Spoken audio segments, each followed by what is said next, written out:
morning and welcome to day 28 of our daily Lenten video series here at Ascension Lutheran Church in Citrus Heights. I'm Pastor Scott, coming to you this Saturday morning. I hope you slept in.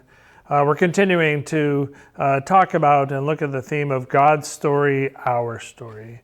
And in our reading today from our daily devotional, we read the story of Jesus coming into Jerusalem and going to the temple and finding the money changers there, flipping over their tables and asking the question, who has made his father's house a den of robbers.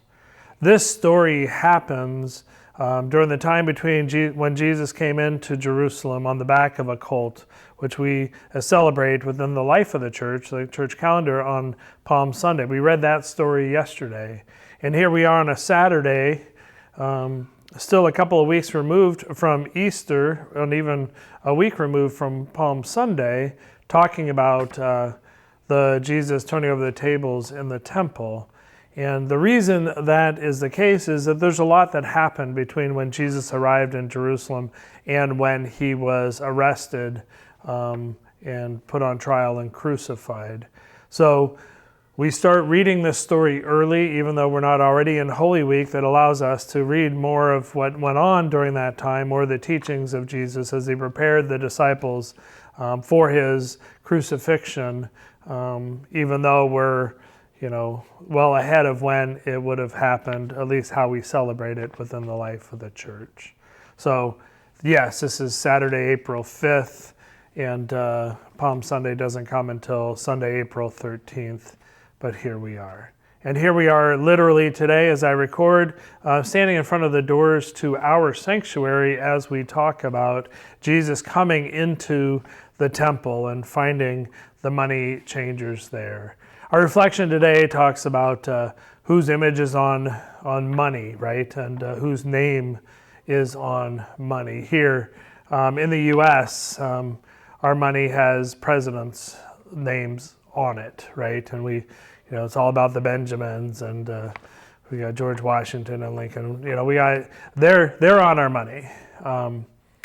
But on each of us, our identity is not tied to a president. It's not even tied to our nation when we come into the church. When we come into, for them it was a temple, for us it's a sanctuary.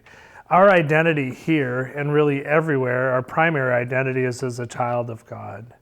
When we were baptized, we were referred to by our Christian name in the sacrament of holy baptism, and we were able to claim and receive and be called child of God.